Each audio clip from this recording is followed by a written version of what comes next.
Fala galera, eu sou o Noxarax, sejam muito bem-vindos a mais um vídeo do canal Attack on the Cube.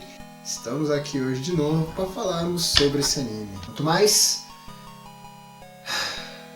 este é a opinião sobre Muno na Nana.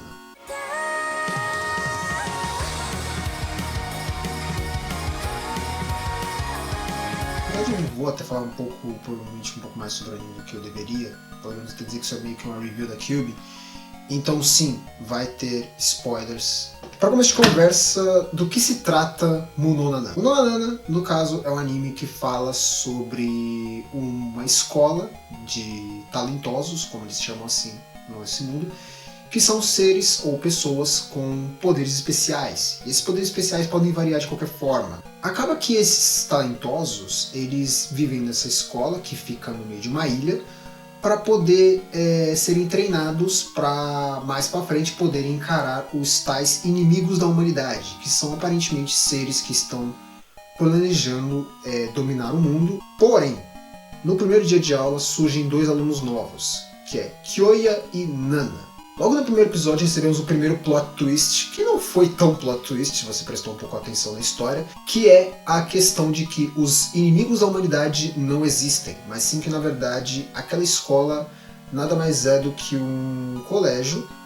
colocado no meio do nada para isolar os talentosos de toda a humanidade. Meio que uma forma de livrar-se do problema.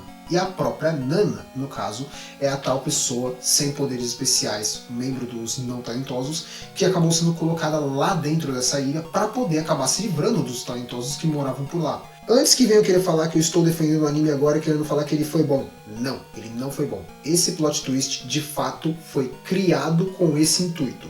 Porém, ele é tão pessimamente feito que chega a ser ridículo. Você poderia talvez não entender necessariamente logo de cara que a Nana era a tal inimiga da humanidade, ou que necessariamente ela estaria lá para exterminar os talentosos e que eles eram os inimigos da humanidade. Mas de fato você percebia logo de cara, muito logo de cara, que tinha algo muito errado nessa história toda de colocarmos os talentosos isolados em uma ilha para poder treiná-los, enquanto os inimigos da humanidade estão destruindo a cidade toda. Voltado a isso, eu já comecei a perceber que o anime ele não focava muito em lógica, mas ele tentava ser um mistério decente, o que ele falhava miseravelmente. Eu vivo dizendo que necessariamente esse é um anime que ele tenta tratar os personagens como inteligentes, ao mesmo tempo que eles são extremamente burros. Eles percebem a proximidade da Nana com a porrada de casos de assassinatos e nada fazem, porque simplesmente não temos que suspeitar da Nana.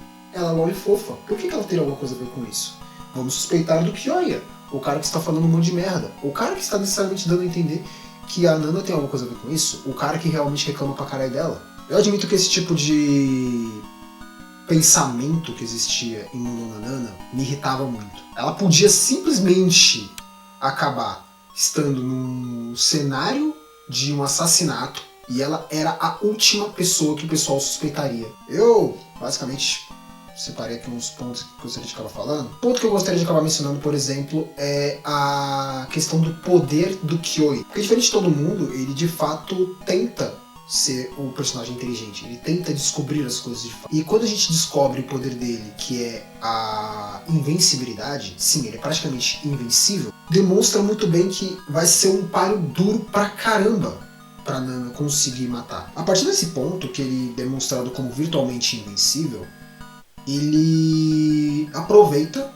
para poder tentar usar isso contra a própria Nana e mostrar para ela que ele suspeita que ela tem alguma coisa a ver com os assassinatos que vem ocorrendo.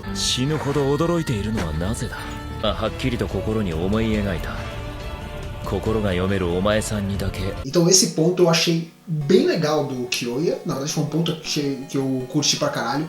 O problema, necessariamente, de Muno na Nana daí pra frente é o fato de que esse anime ele gosta de funcionar praticamente como uma montanha-russa absurda. Cada momento que ele melhora alguma coisa, ele piora de novo. Chegando ao ponto que eu me pergunto o quanto que, na verdade, aquilo estava conseguindo ser minimamente decente. Por exemplo, o arco da Necromante foi um arco até certo ponto legal, ao mesmo tempo que ele tem muitos momentos assim que são meio idiotas. Aí vamos para outro ponto que eu particularmente comecei a me interessar um pouco mais pelo anime de novo, que foi quando apareceu o cara de óculos na abertura, Jin Tachibana, acho que é esse o nome dele. Necessariamente ele conta um pouco mais sobre os acontecimentos do passado, e aquele ponto da história eu achei bem legal. Anteriormente já existia uma galera que estava por lá naquela escola, e que essa galera anterior acabou meio que sendo deixada de lado. Os poucos das pessoas que ficaram por lá naquela ilha começaram a meio que criar duas facções, meio que pensando na possibilidade de ter um inimigo da humanidade por dentro matando o pessoal.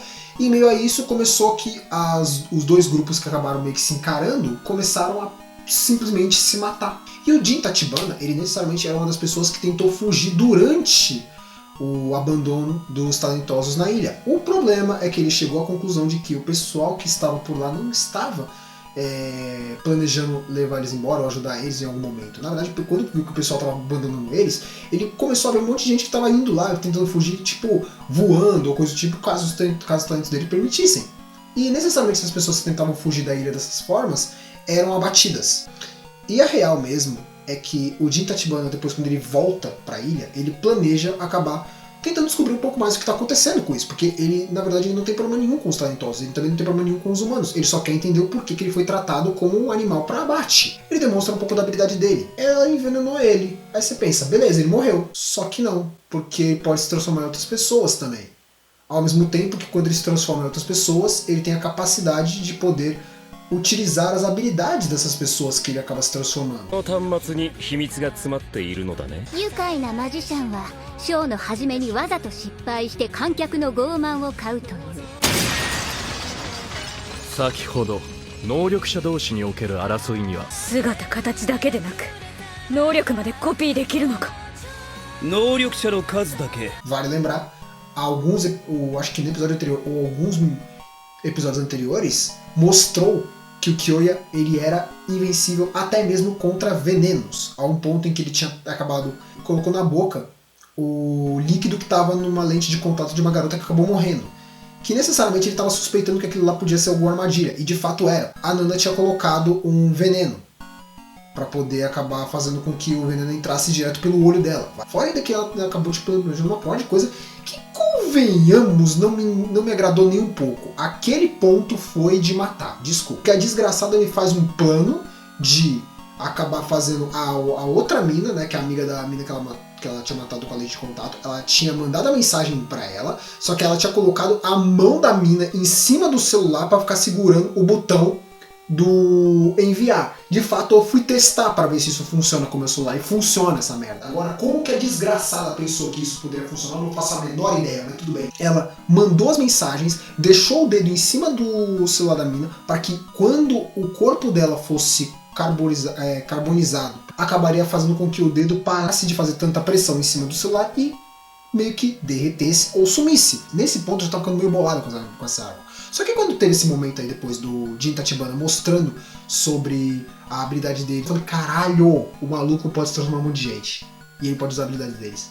Uou, agora a Nana tomou no cu. Agora complicou. E aí que tá o problema. Isso está muito confuso. Depois desse episódio, começa a focar em um arco de psicopatas, ou dando a entender que vai ser um arco de psicopatas, o que novamente o anime meio que me decepciona de novo. Daí pra frente, quando os assassinatos começarem a ficar invisíveis, os outros assassinos vão começar a sair das suas tocas. Acaba que logo depois disso, a Nana acaba se machucando, acaba sendo encontrada pela Michiro. O que vale lembrar também, a Michiro acaba se ferrando pra caramba, porque a habilidade dela é a habilidade de poder curar pessoas. O único problema é que toda vez que ela usa isso, a habilidade dela, ela encurta cada vez mais a vida dela. Logo depois disso, é um pouco mais contado sobre o passado da Nana.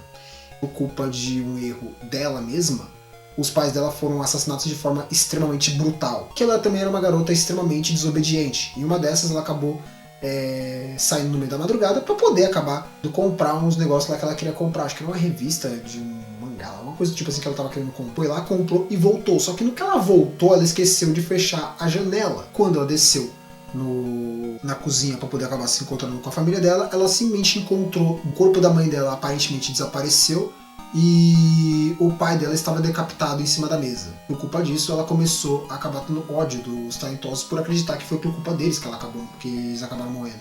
Só nesse ponto já percebe muito bem que a história estava dando uma engrenada para um contexto um pouco mais, né, de vingança, esse tipo de coisa da Nana. E também aproveitou um pouco mais do background da personagem. Isso eu achei até que um pouco legal. Fora que logo naquele final daquele episódio, deu um ar de que ia começar um arco interessante, porque naquele ponto da história colocou um outro assassinato. Só que dessa vez não era culpa da Nana, foi outra pessoa, que nem o Jin Tachibana tinha falado. Quem poderia ser? Só que aí nesse momento os caras me dão um foco em uma mina que praticamente nunca tinha aparecido em momento algum. E eu falei, mano, vocês estão de sacanagem com a minha cara. É óbvio que deve ser essa desgraçada que matou ele. Por causa que esse anime é assim. Eles não conseguem ter segredo de porra nenhuma. E foi aí que na verdade eu comecei um ponto que eu não consegui mais voltar atrás. Nessa parte começaria o arco Lâmina Invisível. O assassinato lá que foi descoberto pelo Kyoya começa a ser investigado. A tal garota que aparece no episódio anterior, é a namorada do cara. Legal, a namorada do cara matou ele. Começam a juntar as peças e começa cada vez mais parecer que a namorada do cara tinha algo contra ele. Depois também temos outro momento em que a namorada do cara acaba se aproximando da Michiru e parece que ela estava tentando acabar afastando a Nana da Michiru por algum motivo. Ela tentou matar a Michiru, ela matou o namorado dela, tá tentando se livrar de outras provas, tá tentando se livrar de todo mundo, tem coisa errada nessa merda. Toda vez que eles estão falando alguma coisa sobre a próxima vítima, ou até mesmo falando sobre a possibilidade do assassinato, de algum outro assassinato, toda vez o anime fica jogando na tua cara aquela garota. Quase como se ele quisesse fazer você suspeitar muito que aquela garota estava por trás daquele assassinato. A Michiru também aparentemente começa a ficar parecendo que ela tá escondendo uma coisa da Nana. Aí fica aquela coisa, será que ela descobriu a realidade? A real mesmo é que a Michiru estava o tempo todo pensando sobre uma coisa. A Nana falou sobre o passado dela. Ela falou sobre a morte dos pais dela. Só que uma coisa que ela não tinha caído a ficha. Ela disse que ela era uma garota extremamente desorganizada, que você não pisou em nada de peças, brinquedos no chão, correto?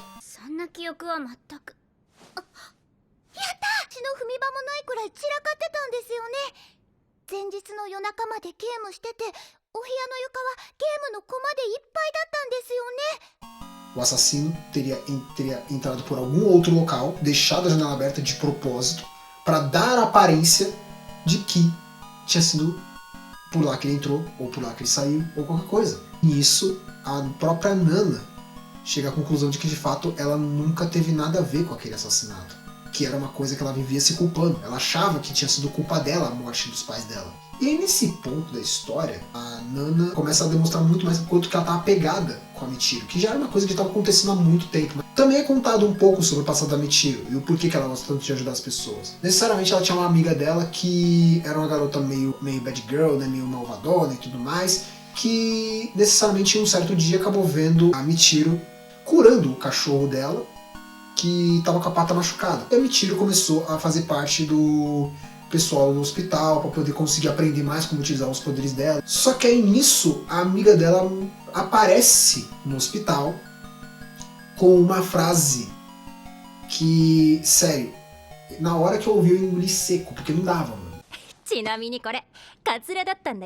E ela tinha um câncer que ela estava fazendo tratamento. A Michiru ainda se aproximou, ainda continuou vendo bastante força naquela garota pelo fato de que ela insistiu muito em conseguir ser uma garota que conseguia viver pra caramba, ao mesmo tempo que ela tinha o problema da saúde dela. Vale lembrar que ela estava toda hora, ela chegou a um ponto que ela começou a faltar pra caramba pra escola também, necessariamente por causa que ela tinha que estar fazendo os tratamentos dela. Porém, depois que a Michiru salvou o cachorro dela, curou o cachorro dela, ela decidiu ir para a escola para pelo menos ajudar a Michiru a conseguir ter uma vida boa na escola. São alguns anos, algum tempo no caso, e essa amiga da Michiru acaba falecendo. E a Michiru decide que ela quer proteger todo mundo para poder pelo menos cumprir pelo menos com essa vontade que essa amiga dela tinha entregado para ela, essa vontade de poder ajudar todo mundo que fosse possível. E acaba sendo bem bonito esse traço da amizade das duas. Nesse ponto da história, tava começando a ficar meio suspeito o que poderia acabar surgindo dali pra frente. A Nana recebe a visita do Tachibana, que no caso ele acabou encontrando com o tal assassino, né, que tava por trás disso tudo, recentemente, e falando pra pelo menos ele parar de ficar matando animais, porque recentemente começou a aparecer vários animais mortos no meio da floresta, né. E em meio a isso, a Michiru acabou sendo chamada pro meio do nada. Já avisei que vai dar merda isso. Nisso que ela vai pra lá, ela acaba sendo atacada pelo tal assassino. E a Nana tenta ir encontrar com ela pra poder salvar ela. Só que nesse momento, acaba que o tal chefe da Nana, ele acaba ligando pra ela.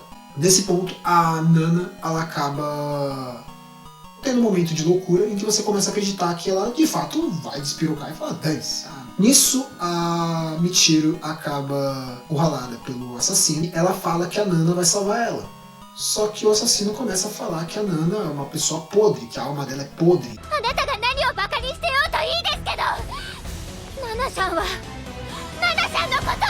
Porra! E naquele ponto, o assassino tenta acertar ela e a Nana aparece. Logo em seguida, ela leva uma segunda facada no meio das costas e ela pede para Michiru fugir de lá de alguma forma, enquanto ela acaba tentando segurar esse cara lá para poder ganhar tempo para ela. Nisso ela começa a falar mais asneira louca lá de que vou preparar uma armadilha pra ele, que não sei o que, não vai se descobrir não, blá, blá, blá, blá. E ela planeja tudo isso pra poder conseguir pelo menos evitar que a Michiru acabe virando alvo. A Nana acaba sendo pega mais uma vez e recebe um golpe praticamente no meio acima do peito. E ela só fica segurando a faca, falando que agora ela tá com a armadilha preta, tá com uma armadilha preparada, não sei o que ela vai manter ele lá preso com ela, e pronto. E aí ele não vai conseguir fugir de lá. Só que a Michiru, ela é muito boazinha. E nisso a Nana tem que acabar despirocando feito uma louca e acabar simplesmente mandando ela ir embora e insultando ela pra caramba. E a Michiru vai embora. E nisso, a Nana conseguiu salvar ela, o assassino tenta matar a Nana, só que ele é pego de último segundo por causa que o Kyoya acaba conseguindo pegar o tal assassino. Ele tinha a habilidade de projeção astral, só que como ele necessariamente tinha saído do corpo dele, então não tinham como acabar pegando ele naquele momento. Só que enquanto ele tá no espírito, o corpo dele tá parado em algum canto. O Kyoya consegue pegar o assassino. Isso dá a entender que a Nana acabaria meio que morrendo por hemorragia. Meio que ela começa até mesmo já a perder a consciência. E ela até mesmo chega a um ponto em que ela começa a meio que devagar pensando nos pais dela e ela fala, meio que parece falando com os pais dela. Ela não sentia nenhum remorso por nada do que tinha acontecido. Ela pelo menos conseguiu salvar a amiga dela. Ou seria o caso. Ela percebe que a Michiru está usando o poder dela para tentar reviver a Nana. A última tentativa que ela fez, que foi com o gatinho, ela praticamente chegou ao ponto de desmaiar. O que ia acontecer se ela tentasse reviver a Nana? Ainda mais naquele ponto. A Nana ainda tenta falar para Michiru desesperada para poder evitar que ela acabasse se sacrificando por ela, mas ela não consegue dizer nada. A Nana acaba de fato conseguindo levantar e ser revivida às custas da vida da Michiru.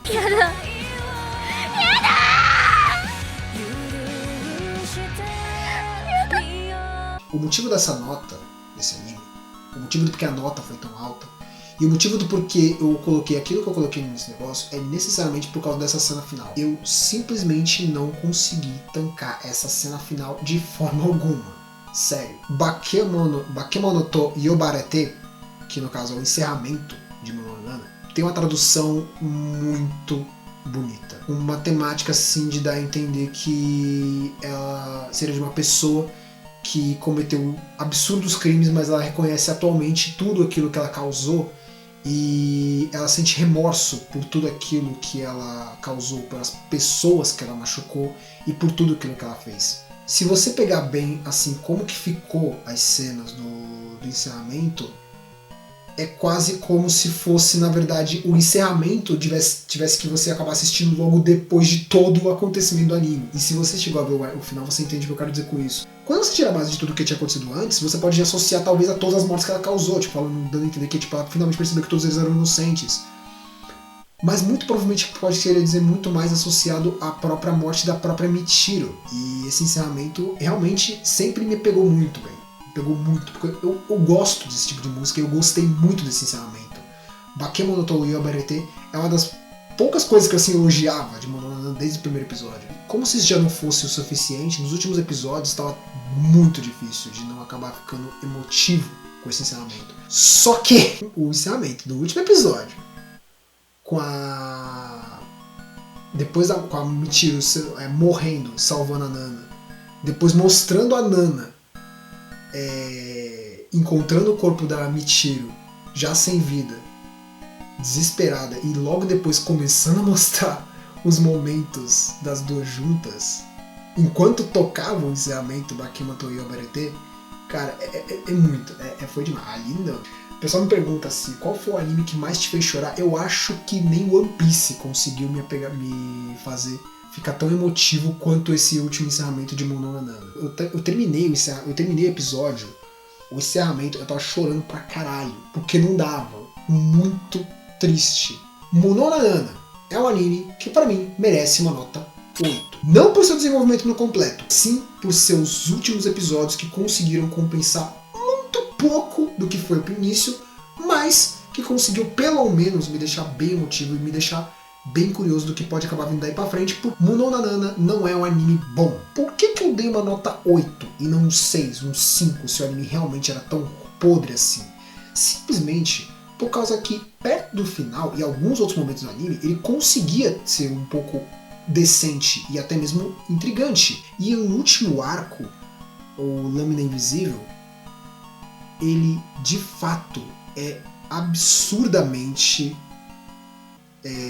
bem planejado e surpreendente. Simplesmente por causa que ele te engana de uma forma coerente. Eu também cheguei a ver umas coisas que acontecem nos episódios depois do final do anime, e parece que o anime, ele meio que ele continua dando esse ar um pouco ainda de suspense, e que talvez ele até possa construir de uma forma legal, talvez sim, talvez não. Eu teria que ler o mangá para poder saber.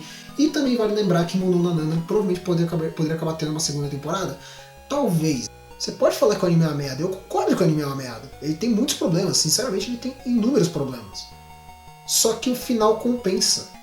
O final, pelo menos pra mim, compensou num grau que eu não consigo deixar de dizer que foi um final coerente, decente e interessante. Mas me digam aí nos comentários o que vocês acharam de Mononana. Vocês gostaram? Vocês odiaram? Vocês acham que merecia uma nota boa? Vocês acham que merecia uma nota ruim? Vocês acham que, sei lá, merece uma segunda temporada? Não sei. Deixa nos comentários o que vocês acharam do anime. Também, se você gostou do vídeo, deixe seu like, se inscreve no canal, dá uma olhada também para os parceiros. Eu tenho o Fansub, a Fansub parceiro do canal. E o canal Projeto Live Action, que é o canal falando sobre live actions e doramas. Lembrando também, se você quiser poder ver mais coisas, conteúdo sobre animes, você pode estar procurando no canal do Nerd Gakure, que é um canal que fala sobre filmes, séries, jogos, HQs, em podcasts semanais que eles acabam fazendo no YouTube e falando com o pessoal do chat lá e debatendo entre eles sobre algum assunto de atualidade, novidades ou coisa do tipo, até mesmo coisas que eles acabam entrando no assunto durante os podcasts que eles acabam fazendo. Lembrando também que você pode acabar dando uma olhada também no canal do Small Geek, que é um canal que fala sobre Gotobun, sobre ReZero, e atualmente está trazendo algumas animações. Recentemente ele fez uma animação muito boa de Cavaleiro do Zodíaco, né, zoando lá o momento de Cavaleiro do Zodíaco, quase meio que um voice makers da vida. Por enquanto é isso, então, galera. Falou, até o próximo vídeo.